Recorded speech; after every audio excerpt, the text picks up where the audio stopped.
L'arrivo dei primi rifugiati dall'Afghanistan è previsto in tutto il Veneto per il 30 agosto, 87 persone in tutto, uomini, donne e i loro bambini. Che è un'accoglienza diversa da quella che abbiamo fatto finora, perché qui stiamo parlando di persone che hanno un certo livello di cultura e quindi esprimono certe esigenze, tutte persone che collaboravano con i nostri militari, hanno bambini anche piccoli, sono nuclei familiari.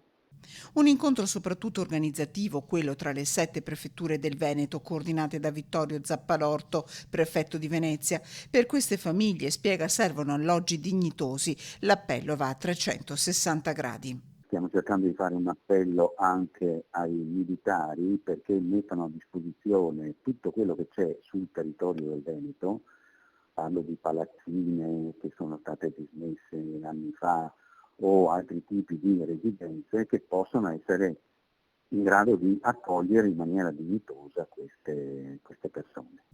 Durante la riunione si è trovata la sistemazione per 41 di queste 87 persone che ancora mancavano di un alloggio, famiglie numerose composte anche da 9-10 persone che andranno in provincia di Venezia, Treviso e Padova.